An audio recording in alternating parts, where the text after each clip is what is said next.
Domestic violence hurts millions of Americans every year. So you either become the victim or you become the abuser. But it's not just the victims who are impacted. The damage can spread far and wide. I wasn't supposed to be seeing something like that. That time that I witnessed my dad choking my mom, it had me very confused.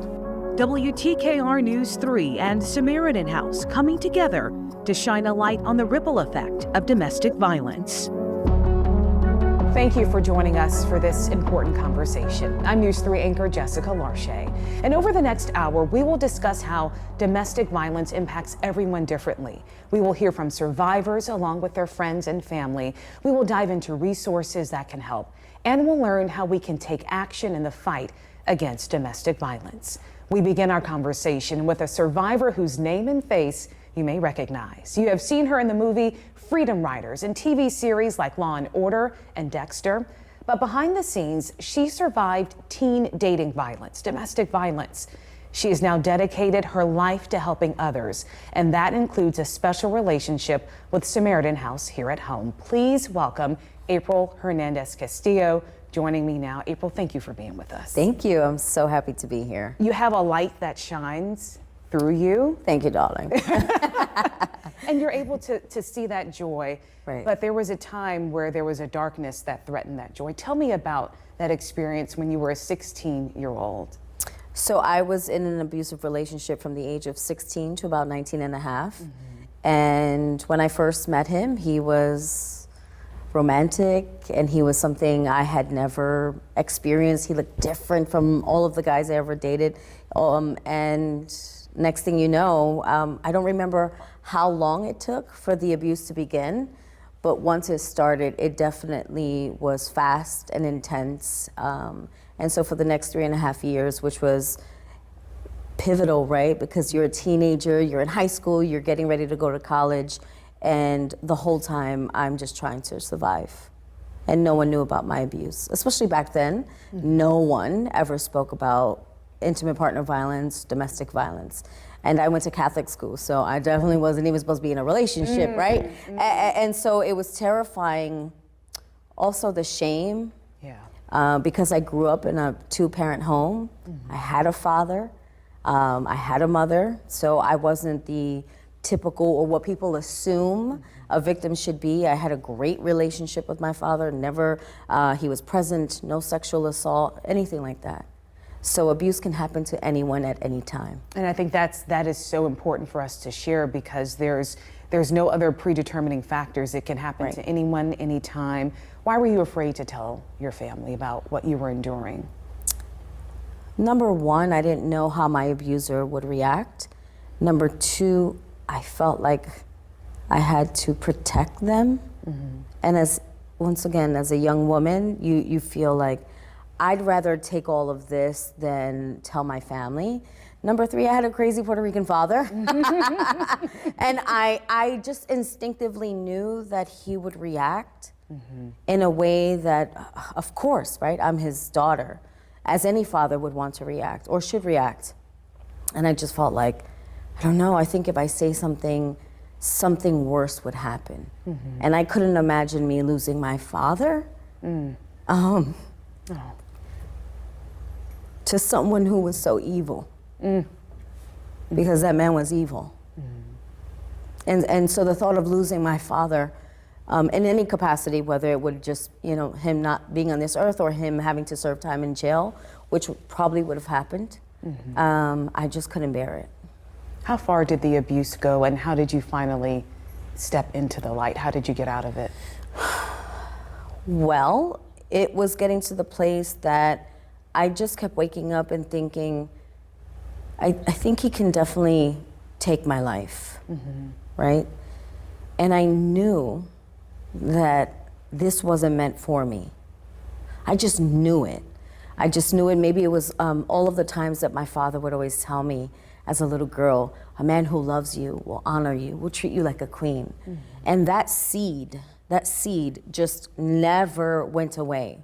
And I just knew, I also was no longer becoming afraid of my abuser.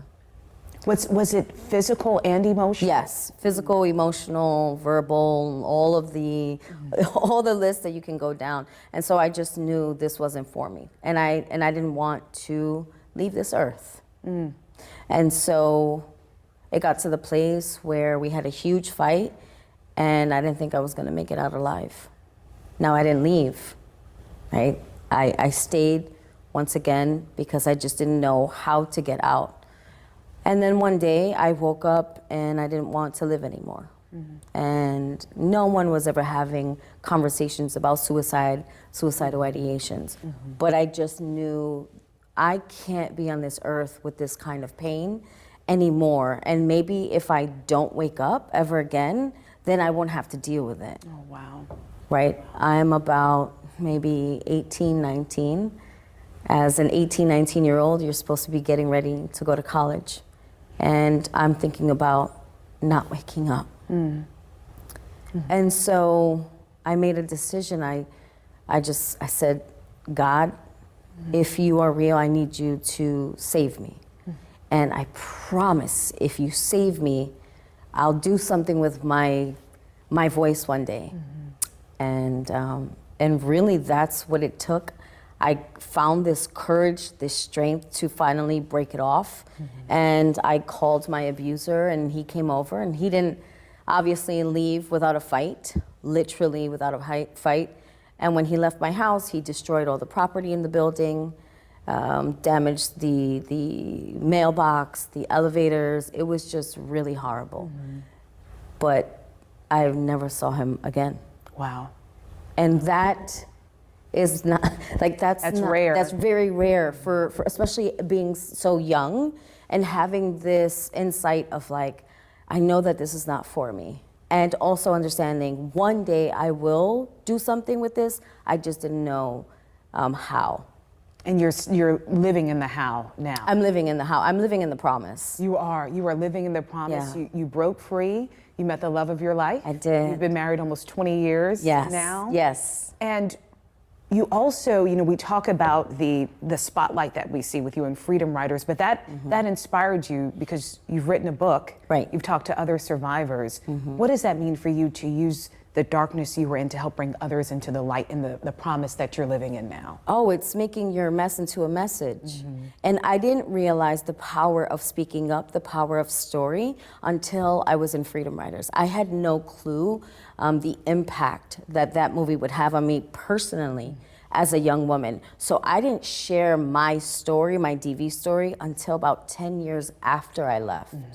Because I just felt like, you know what, I don't need to deal with it. I made it out.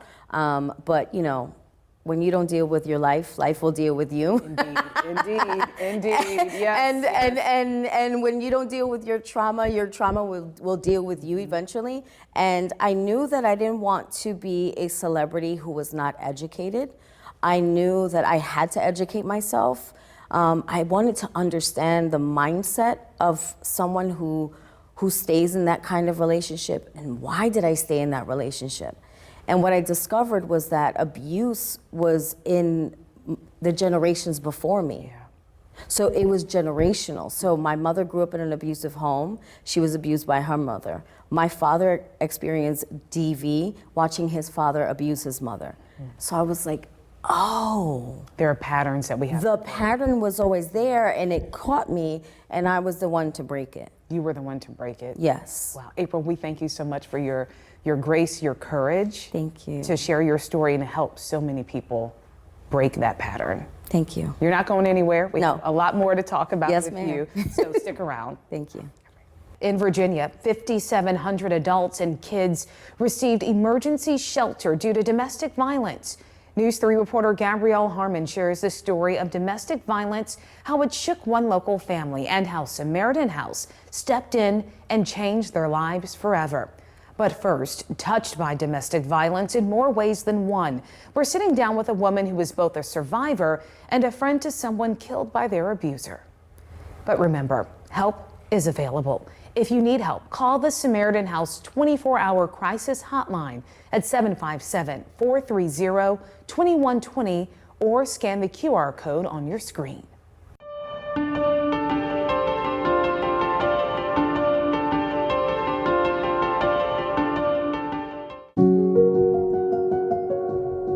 My father was a banker, as was my uncle.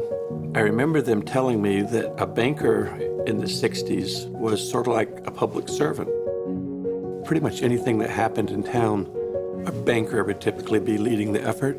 It's a banker's responsibility and duty to give back to the communities, to have a culture of caring within the bank, to take care of our people, take care of our members, and that's what you get at our bank. Hands can push, pound, and even strike. But hands can also heal, hold, and help. If you're being hurt, the police, sheriffs, attorneys, counselors, victim advocates, service groups, and many more want to offer their hands in support. But until you're ready, our hands are tied. Trade in the hands that hurt for hands that help. We're ready when you are. As Virginia's largest industrial employer with 25,000 shipbuilders, Newport News Shipbuilding is proud to be the birthplace of freedom as we bring nuclear-powered aircraft carriers and submarines to life for the U.S. Navy. And our impact also is felt outside our gates, as we're also proud to be a part of the Hampton Roads community and support Samaritan House. Newport News Shipbuilding, a division of HII. This door, made with layers of wood, locks, and bolts, meant to keep us safe and evil away, did the opposite. Every time I tried to leave this door, I couldn't, until I walked through the door of Samaritan House. They helped us feel safe and find a new door. It is likely domestic violence affects someone you know and love. Visit SamaritanHouseVA.org to learn how to support those around you and also take care of yourself.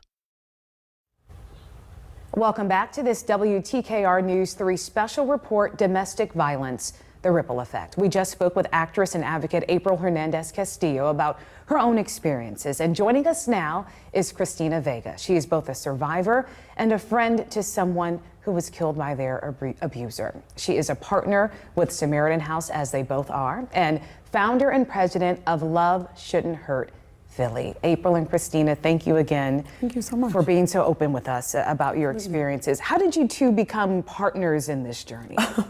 We just actually were trying to figure out the dates yesterday. We met during COVID. During COVID, I was a part of another podcast that was looking for talent, and I was the talent person. So I actually reached out to a singer in the freestyle genre, and she actually told me about her. She actually was a part of another small podcast, and she was like, I think you should speak to April Hernandez. So I actually went to her Instagram page and shot my shot, right? I said, I'm not sure if she'll respond, and she actually immediately responded to me. Yeah. And connecting over our shared survivorship. Absolutely. Christina, tell me about your journey. My journey was very similar to April's. I was actually older though. I just graduated from college. I was 21 years old. And like anyone fresh out of college, you know, we think we know everything. I had my own apartment. I already acquired my first job as a social worker, oddly enough. But I felt like there were missing pieces. I felt like I still needed a companion. You know, everyone around me had boyfriends. So I met him, and, you know, as most stories go, he was great the first year. Everything was wonderful. We laughed at the same things. We went to the gym together. And then in year 2, he came home from work one day, and I guess I said the wrong thing, and he took a plate and broke it over my face. Oh, wow. So that was my intro, but it actually was kind of like an open door for him. I was really, really prone, as I could be a victim, and that's what I say to people often, that I was prone to be that victim because I had all of the things that a narcissist would look for. Low self-esteem, you know, I didn't love myself. And I just wanted a boyfriend that bad, so I stayed. Unfortunately, for 6 years, I stayed, and just allowing him that first day to just do it and then sweep it up and go on as if the day didn't happen kind of allowed him to say that, you know, we can keep doing this. So for 6 years, I was abused about 80% of the time. At what point did you say, I'm putting myself first, I have to save my own life? Oddly enough, I decided, I stayed the 6 years. Oddly enough, I decided after the 6 years that I was finally leaving, right? Because it takes a victim to leave 7 to 10 times before they really do. And I had left several times throughout the relationship. I would hype myself up and pack my bags and say I'm leaving, and he would laugh at me because he knew I wouldn't. And then in year 6, we moved into a different apartment, and he beat me in front of his older kids. Oh, wow. And his kids sat there playing their video games. It was so normal for them that they just didn't even move as I laid on the floor. And that evening I was like, I have to go, I have to leave. So I went back to my grandmother's house, I moved back home, but the attachment was still there. So 2 weeks later, I went back to him and, you know, acted as if it didn't happen. And then I got pregnant. Oh, wow. Yeah. Wow. So I never really fully left the relationship because of the now having the child. So through that time, we no longer lived with one another, but I would still interact with him and go back and forth with him. And I did leave fully, but because I had a daughter, I still interacted with him. So honestly, the abuse didn't stop till she was 3 years old. When she turned 3, he beat me in front of her. He beat me so bad that I was out cold. When I woke up, police were surrounding me. I'm sorry. No. Police were surrounding me and my 3-year-old. So the police officer, my daddy beat mommy. And that was the last time he hit me, when I realized that my daughter understood. What was happening? Yeah. What was happening? April, I see you reacting. I think we all have tears in our eyes at this point, but knowing that you made it out and survived, knowing that you made it out and survived. Why is this bond so important for survivors to be able to have a safe space to share their stories? Because we know most women don't make it out. Yeah. We know how abuse silences our voices. And anyone who makes it out, and when I say make it out, it's not just leaving a situation. It is healing. Yes. It is loving yourself. It is knowing that you deserve love, that you deserve to be loved. That takes a long time. It's a lifelong journey. And when you find community where you can feel safe and not feel judged, you have to hold on to each other. Because as strong as we may appear sometimes, we are still very triggered, especially with the climate going on with Cassie. Like it's just, it's a conversation that we have to always have with ourselves and then check in with each other. And I don't think whenever you hear anyone's story, it doesn't, I always make sure I don't get numb. I don't become numb. Right. Because that's dangerous. Then you lose your compassion and your empathy. And so hearing her, it just feels like it happened to me. It's important to be able to have that safe space. Samaritan House is that for our community here in Hampton Roads. Why did you all feel drawn to work with Samaritan House on the work they're doing to make sure people are safe, healed, and healthy as they move along their journey? I was invited last year at their luncheon, and it was powerful to speak. It was a huge room, huge crowd, and I just remember thinking, yes, this is what it is, what they stand for, the work that they do, and any organization that has the courage to do that and to stand up. Once again, that was my connection. As a part of this conversation, we've been talking about the power of sharing your stories and having a safe space. And April, you are working on a book that is inspired by those of us who have been impacted by the ripple effects of domestic violence and those who are still in the thick of it. Can you tell me about that book? It was inspired as I shared my own story of being a survivor, but my book was really and is for the people who are on the outskirts of it, right? Family members, friends who have either witnessed their own friends being abused, which is my experience, which is what inspired it, or family members. And so we become quiet. We don't know what to do. We don't know what to say. Some of us might say the wrong thing, and really it is a guide for that ripple effect, because abuse, not only, it's like addiction. It doesn't just affect the person who's being abused, it affects everyone around it. And so many of us become just, we want to do the right thing, we just don't know how. And I was able to interview Christina because I wanted to learn about her experience and witnessing her friend go through that, and of course her life ending the way that it did. I thought, wow, I know that Christina's story is not the only person who's experienced that. And how do we begin talking about it? How do we deal with it as family, as friends? How do we stay? And is it okay for us to eventually take care of our own selves? Because it really does affect you emotionally, spiritually, mentally, which that's the impact that it had on me. I was heartbroken to see my friend witness, to get abused and to also stay. Yeah. And I unfortunately had to walk away from the friendship. And so many of us are feeling guilty for leaving because we go, what if something else happens? Which unfortunately, that's what Christina experienced. It's a topic that not many people talk about. And I was like, no, this has to be a guide. Actually, I'm writing the guide for myself because I was like, let me do guide 1, 2, step 3. But really, these are steps to say, okay, check in with yourself, creating boundaries for yourself, understanding that you cannot save your friends or family, no matter how much you tell them to leave or you say we support you, we love you. At the end of the day, if the person who's being abused is not ready, they are not ready. You can't force it as much as you love them. You cannot force anyone as much as you love them. You can't pray it away. You can't. You just you have to stay on the sideline. Being on the sideline, how do you take care of yourself? While also trying to support them in a way that doesn't drown you at the same time. Because it can. Yeah. So that was the whole purpose of me writing my new book, and I've been working on it, and it's opened so many doors, and it also allowed me to just be even more compassionate and really understand the mind of someone who's in an abusive relationship. Do you have a target release date, or are you still in the process of writing? I'm in the process of writing it.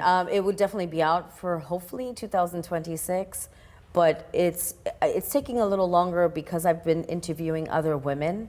I've told my story. I wanted this to be about everyone else. Yeah. Well, we thank you all for the love that you're pouring into our community here at home through Samaritan House and every life that you touch.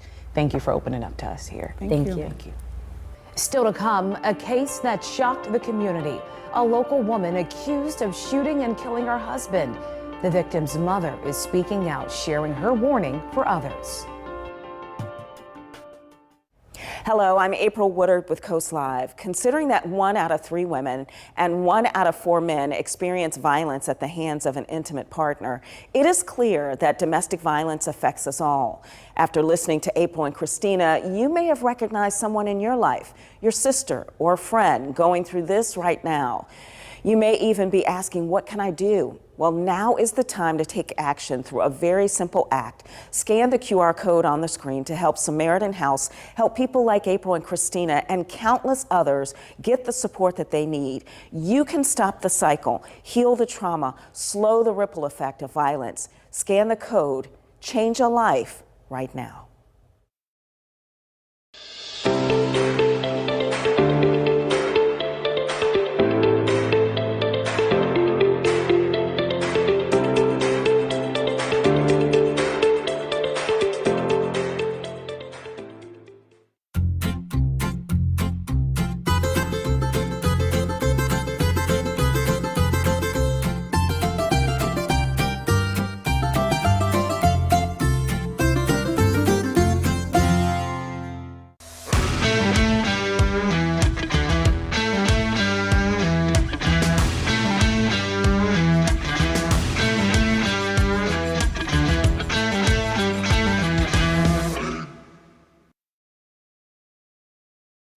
Moving Day can be a time of joy.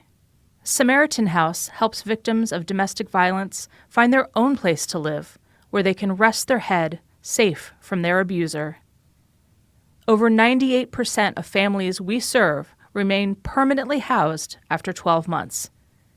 Be part of the joy of Moving Day. Help someone on their journey to finding self-sufficiency, healing, and peace. I'm Margaret Kavanaugh for WTKR News 3 outside of the Virginia Beach courthouse. Christina Wang is expected to go on trial accused of murdering her husband. It's supposed to take place here in July. Well, now the victim's mother is speaking out for the very first time. My son, he was a very honest, decent person. 37-year-old Calvin Wang was passionate about serving his country in the Navy and loved his son more than anything, according to his mother, who were not identifying. Every night, Calvin was the person. Give the kid a bath. Read story to him. But now a boy is left without his father, and his mother, 32-year-old Christina Wang, was charged with second-degree murder. Virginia Beach police were called back on July 17, 2023. Calvin was found dead from gunshot wounds. Police say they actually think he died 2 days before they found him. Records outline how the couple filed for divorce in 2022. At the time, Calvin's attorney claimed that Christina Wang committed adultery. Just a couple of days before Calvin's death, there was a post showing Christina Wang's name on a social media page called "Are We Dating the Same Guy?" That post warned others that Calvin was married. A bail determination document from the Juvenile and Domestic Relations District Court of Virginia Beach stated that the couple got into an argument where she's accused of slapping him. He told her to leave, and she allegedly pulled out a gun and shot him in the stomach and then the head. According to testimony in previous court hearings, some of what happened was caught on surveillance video. The crime has left Calvin's mother raising her grandson and heartbroken. You know, my son loved to be in Navy. 37 years old, he has a bright future, and you just terminate it, and you yourself be in the jail. Are you happy? You know, why people do stupid things? She says looking back, there were red flags. There was signs. She says she doesn't believe there was physical violence, but says there were threats made against Calvin's life. She says they didn't take the threats seriously. If your partner or spouse have ever said anything that threatens your life, you better believe it. Never ever think about this as a joke or this is an angry remark. No. You know, you better assume the worst than take chances. She's speaking out to warn others. Don't think you can change anybody. You just have to protect yourself. When you realize something wrong happened to you, you have to be brave. You have to tell yourself, break the comfort zone. You have to stop and you have to leave. Christina Wang's attorney said he had no comment at this time regarding her case. She is being held inside the Virginia Beach jail without bond since her arrest. Her trial is scheduled to start in July. At the Virginia Beach Courthouse, Margaret Kavanaugh, WTKR News 3. You are watching a News 3 special report on the impact of domestic violence and its ripple effect. We just saw the shocking and heartbreaking case here in Hampton Roads, and now we are opening up a conversation with survivors and experts to help others navigate their own journeys with domestic violence. I want to re-welcome survivor and activist Christina Vega joining us once again. We are also here with LaShonda Carson, the program director at Samaritan House, and Catherine Curran Esquire, managing partner at Morris, Curran and O'Keefe PC. It's just so heartbreaking seeing what happened to Calvin Wang, and we don't always see many cases where there is a male victim of domestic violence. Christina, you survived a situation that could have ended your life, as you shared with us earlier. What was your response seeing what happened to Calvin Wang and what his mother is now enduring? A lot of emotions. It brought a lot of emotions, especially because of my experience, not only myself, just thinking of that time. Oftentimes when I watch news and I see specials that speak of victims that are killed, I always place myself in those times and remember the moments that I was really close to that happening to me. So I'm very grateful that that didn't happen. But just watching that, I think it triggers more at my heartstrings, because that was Linda's story. That was my friend. You know, he thought that there was instances of adultery because she asked him for a divorce. And leading up to her killing, everything just seemed so grim on his social media, and different people just saying he's in a very dark place and nobody really thinking that he would do it. So watching that kind of just tugs at my heart, because, you know, none of us thought that he would take her life, and unfortunately he did. So it's hard to watch. Twins. My friend had twins. What impact has it had on the kids? Well, at the time it was very difficult. They were 4 years old. He killed her in front of them. That evening I watched the day unfold. I did not expect to receive that phone call that morning to even say that her life was taken. And by the time I was able to get to the home, he'd already taken her life and then his own. And when I finally was able to cross the street and see the twins, they were so innocent, 4 years old. They just didn't really grasp the concept of what was going on. They did repeat, mommy and daddy are both gone. They're gone. I won't see mommy again. It was difficult. It was difficult.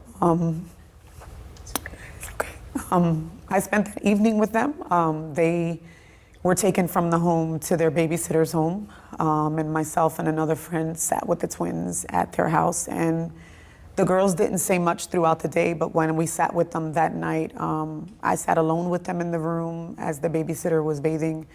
And the one who's always very quiet just sat in the corner and just began to talk, just knowing that someone was there, and was like, I'll never see mommy again, and mommy's gone, and I want to see her in heaven one day. So it was difficult. They're older now, obviously. This is 6 years ago. They are thriving. They're in therapy, obviously, but their godparents adopted them. So, they're taking horseback riding, and, they're in a different school, and they even went as far as to buy a brand new home to make sure that they could live comfortably, so that they each have their own bedrooms. And, they are still in therapy, but they are thriving. It's a fresh start. It is a fresh start. LaShonda, I know you work with families a lot, children who have witnessed horrific acts of domestic violence. What is in store for children who witness these things, and on your friends' end, to see the worst happen, but also when family members survive? How do we see that ripple effect for children? Yeah, the ripple effect for children and families all around is extensive. Children in houses that are experiencing violence experience it differently. They all have different temperaments. They're experiencing their parents at different ages, at different circumstances, but absorb so much. We know that children experience impacts of domestic violence from utero all the way to adulthood. Oh, wow. And so understanding the stress that the mom's under, experiencing and feeling and absorbing that stress as a baby, hearing the stress and the arguments and the things going on around the house, it impacts their development. It could impact their development, their psychological development, their impact of how they view the world. Is it safe? Are my needs going to be met? Can I trust other people? How I build and form relationships with other people? All of those things are impacted by violence in the home. But important in what you mentioned is some of the strengths that build resiliency in children. They are so resilient. A positive parent, a kind neighbor, siblings, a coach, doing equine therapy, something that feeds them, are all things that help counterbalance that a little bit. So the ripple effect is huge, but so could the rebound, and so can the resiliency be. And our community is a part of doing that. We all serve a part. We all have to play a part in being a solution to domestic violence. And Catherine, in the legal system, right, we see so much trauma that happens there. What do you say about the ripple effects of what happens with children once they're now in the legal system?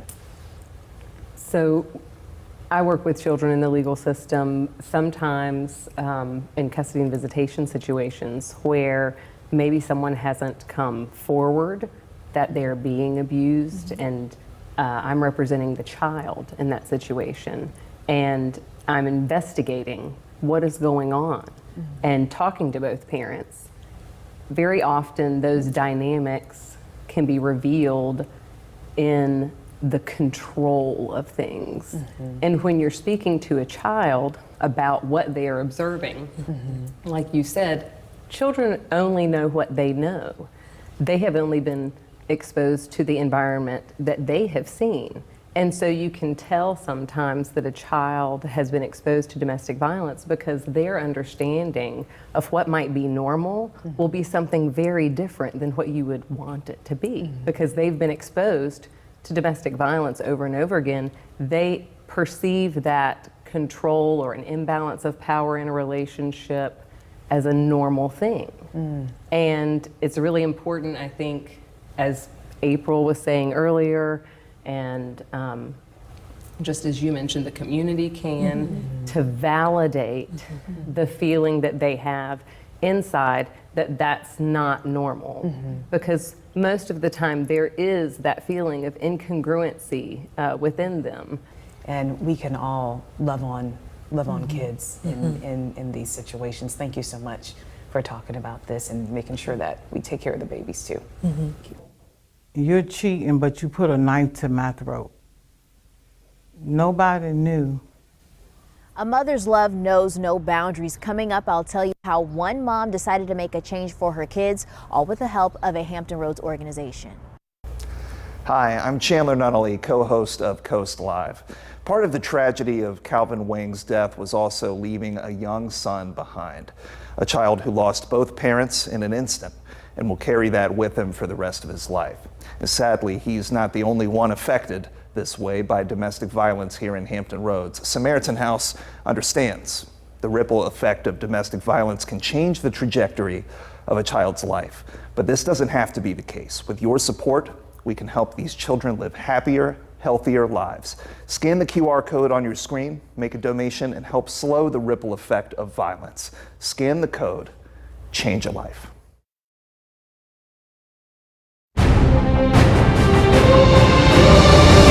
As Virginia's largest industrial employer with 25,000 shipbuilders, Newport News Shipbuilding is proud to be the birthplace of freedom as we bring nuclear-powered aircraft carriers and submarines to life for the U.S. Navy. And our impact also is felt outside our gates, as we're also proud to be a part of the Hampton Roads community and support Samaritan House. Newport News Shipbuilding, a division of HII.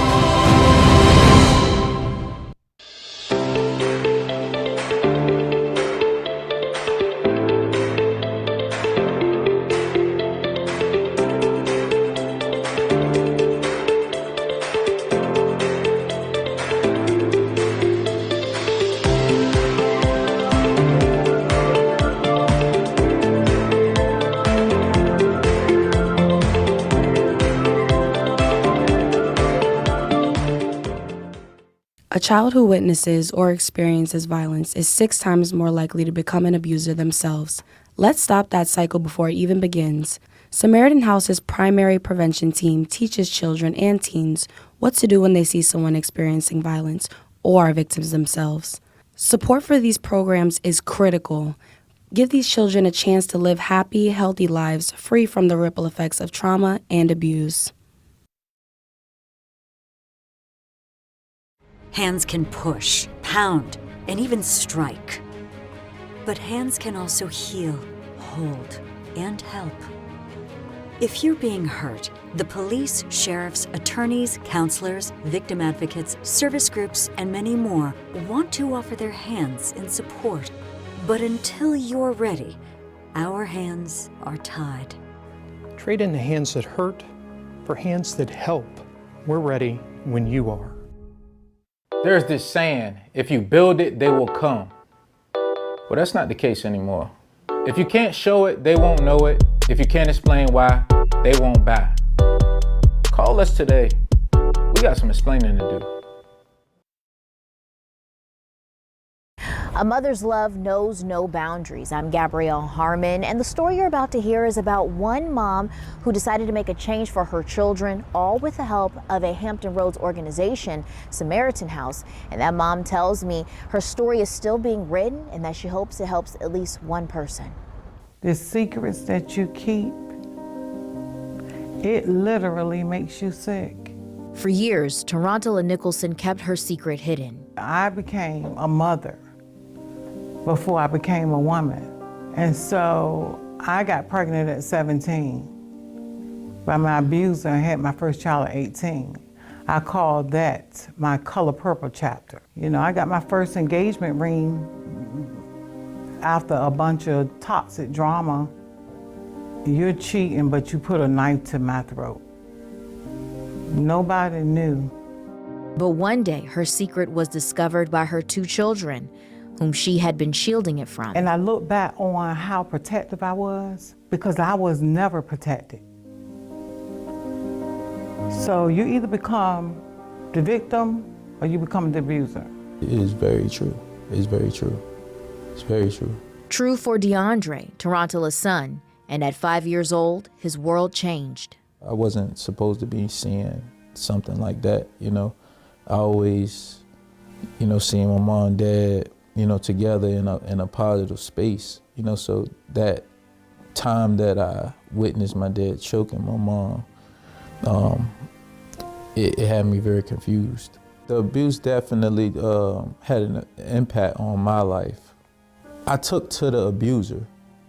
Like I wanted a bond with the abuser. And so, I mean, you can only imagine, like, you know, I've had my experiences with abuse. When I saw my 5 and my 7-year-old looking at me from around the corner getting choked, I left 2 days later and never looked back. Tarantula made her way to Samaritan House in Virginia Beach, a place she says saved her life. We serve over 200 families a year just in our emergency shelter program. Robin Gauthier has been with Samaritan House for 25 years. She tells me their emergency shelter is the first step for many families to begin anew. And the impact of that on those lives, it really changes the trajectory of the lives of the children and the lives of the adults.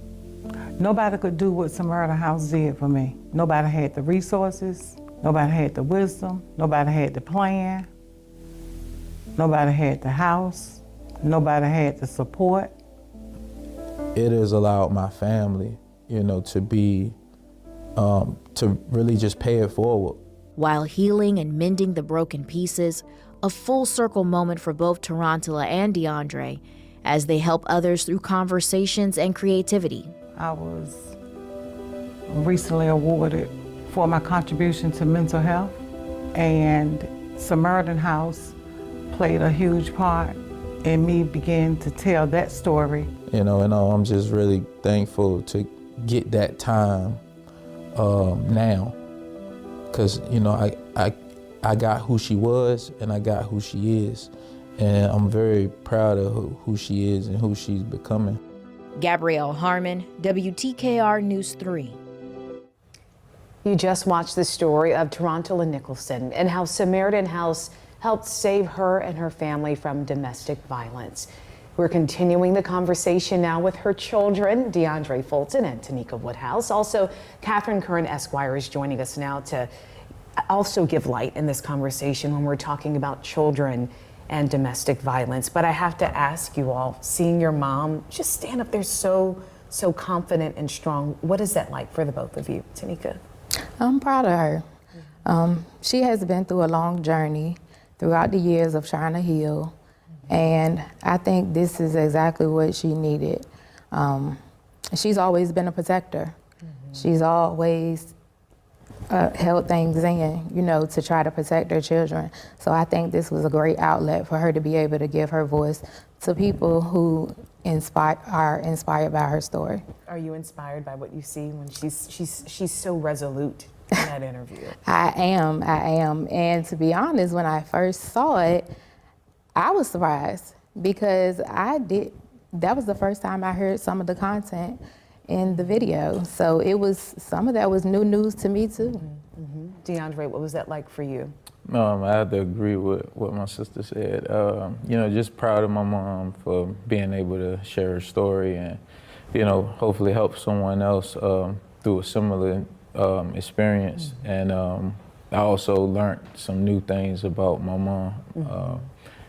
And it just really makes you look at, you know, people who experience domestic violence in a whole different light, you know, because you want to get to a place where you know, it's behind you and you can speak about it to someone who you can trust, but it's always something new that you learn. You know, it's always, you know, you never know when something might remind that person of something that they can forget. You know, you hear stories of like blockages and, you know, losing memory and things like that. And so I think it's just kind of like the surface of my mom's experience, you know, and we've been talking since, and, you know, I've been getting to learn more and more about who my mom was and is. Well, we know certainly the strength that it took for her to leave. You all were young, but how did that, you know, what you did remember seeing, how has that impacted you in your lives and even in your careers? Well, I remember that day. I was 7, and it was a domestic violence situation that led 2 days later, we saw black trash bags we were taking out of school, and we were taken to Samaritan House, where we lived with another family for a few days. I believe it was about 45 days. And then we were able to move into an apartment where we all had our own room. So it's very fresh in my memory of that day. As far as where I am at now, because it's been 31 years, currently I am a law enforcement officer. I work with a lot of people. I work with homeless people, community service board. I'm currently a student at Norfolk State. I'm going to school for psychology. Wow. I began my master's in social work, so I'm definitely trying to give back to those in need of mental health and domestic violence. That has shaped you in a great way. Yes. And DeAndre, it shaped you as well. You own your own media company now. Yes. And you also chose to pursue a relationship with your father. Yes. What has that journey been like for you? It's very important. It's very important because I could never fully understand who I am as a man if I did not have a relationship with my dad. Just to learn, some of his past and what he comes from, and just things that he went with or without, growing up. And so it allows me to understand my life a lot better. How do we help other children get to where DeAndre and Tanika have gotten in their own lives? I think the support that is the type of support that Samaritan House offers is a great example of where we should start. So the type of services that a child needs are typically some sort of therapeutic support. And that, depending on the child's age, it can be a play therapy, it can be an art therapy, or it might be a talk therapy. But depending on not only their age, but how ready that child is to engage with someone about what is going on. One of those other types of therapy, like a play therapy or an art therapy, might be better for a child that's not ready to talk about it, but maybe has some emotions that they want to get out. But a lot of times children who have been in a domestic violence situation also need a lot more academic support. That's something that people might miss, but as you mentioned, you get pulled out of school and you're moving places and everything is changing. School's still gonna be there.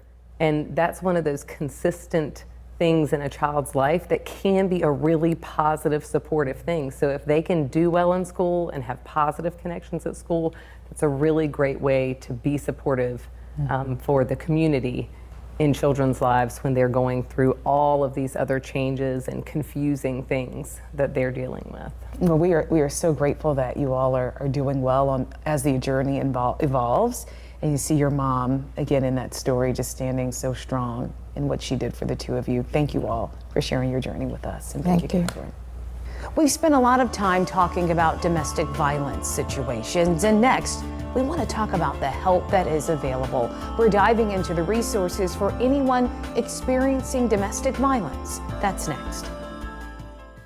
I'm April Woodard. And I'm Chandler Nunnally of Coast Live. Watching this program, it's hard not to be moved by DeAndre and Tanika's story and how they've supported each other over the years. Despite their mother's abuse, they have built amazing lives for themselves. And thanks to the Samaritan House giving T a second chance, they were able to get back on their feet after she left her abuser. Now, Samaritan House needs your help to help others fleeing violence, just like T and her children. Scan the QR code on the screen to donate to the cause. You can make a real difference in the lives of those experiencing violence. Let's do it together. Scan the code. Change a life.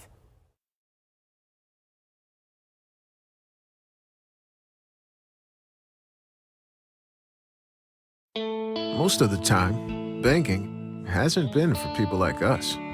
We work regular jobs, make regular wages, and have regular credit scores. We're not financial experts. We make mistakes every now and then. And when we do, banks make us pay the price. At Langley, everyone gets a fair shake. Financial products designed for regular people. That's only fair. That's Langley. That's banking for the rest of us. Rivers made a promise to be a good community partner. As we reflect on our dedication to the community, we are so proud of the roots we have established in the city of Portsmouth and Hampton Roads. We're part of something much bigger than just running a casino. We're part of a community, and we're going to sit here and make a difference. Not only do we offer employment and entertainment to the community, but we're here as true community partners to make sure that the places that we work and live are better for everybody.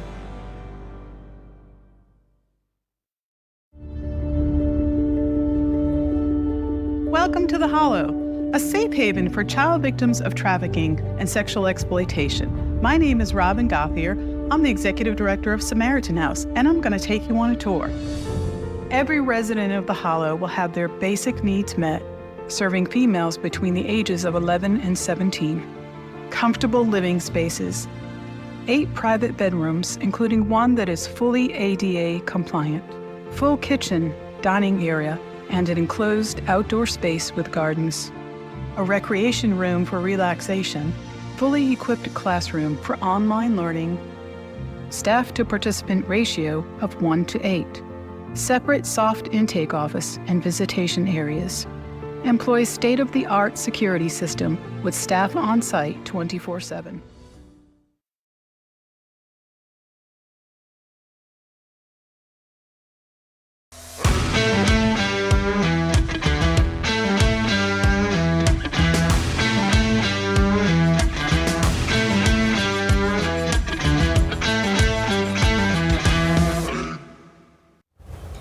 Welcome back to a News 3 special report, Domestic Violence, the Ripple Effect. I'm Jessica Larche, and I'd like us to spend some time talking about the resources available from Samaritan House, a guiding light in our community, support that could help those who could use it right now. We're joined by Catherine Curran, Esquire, who you've seen earlier, Tanika Woodhouse as well, joining us again. And we also have Robin Gauthier, the Executive Director of Samaritan House. Thank you all again for joining us to talk about the guiding light that Samaritan House is for families here. Robin, let's talk about some of the resources, because when we see friends or family members struggling and we don't know what to do, what is the first step we should take in getting them to Samaritan House? The first step is always believing what they say. When they're telling you things, please believe them, even if it's hard to hear or hard to believe.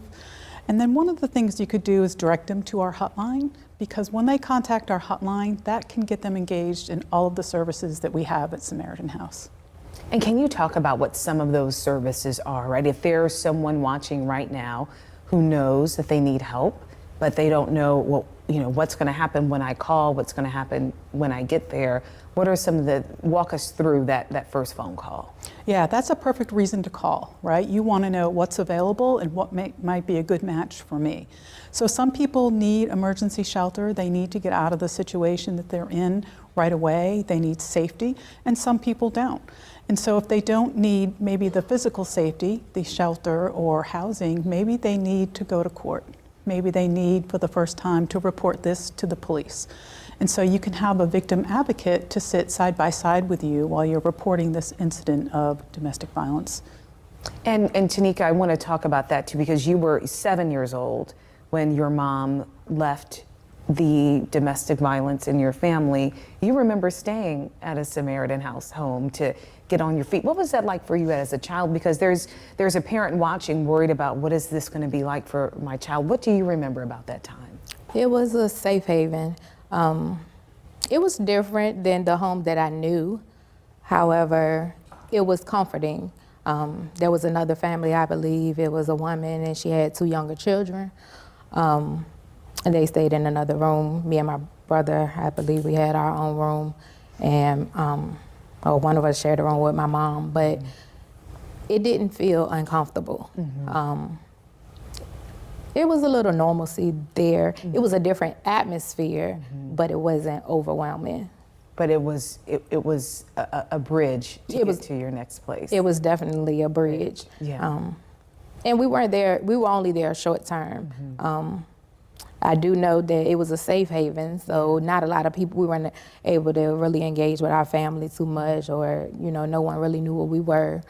But for the most part, it didn't feel awkward at all. That safe space is so important. Catherine, I know as people are going through the legal system, you're advocating for children. What are some of the resources on that front that people can latch on to once they go through Samaritan House? Well, one of the ones that I've seen frequently in our court systems here and I'm excited about Samaritan House having, is the new home for trafficked youth. Because a lot of times when people think about trafficking, they don't necessarily think about the domestic violence component of it, but a huge part of how the perpetrator gets the victim to stay in that trafficking situation is the threat of violence.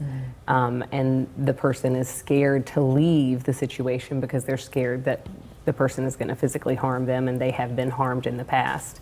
So this new place where we have a more long-term place for teens who have been in that situation, where they can go and get some safety and some calm, that respite, to start the healing process is something that I'm really excited about.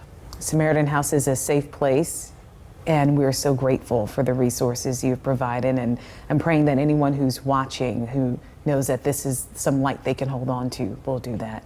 Thank you all so much for sharing with us here. Thank you. Thank you. And we want to thank you for watching the special report. Hopefully it gave you the knowledge and support, whether you are in an abusive relationship or you care for someone who is.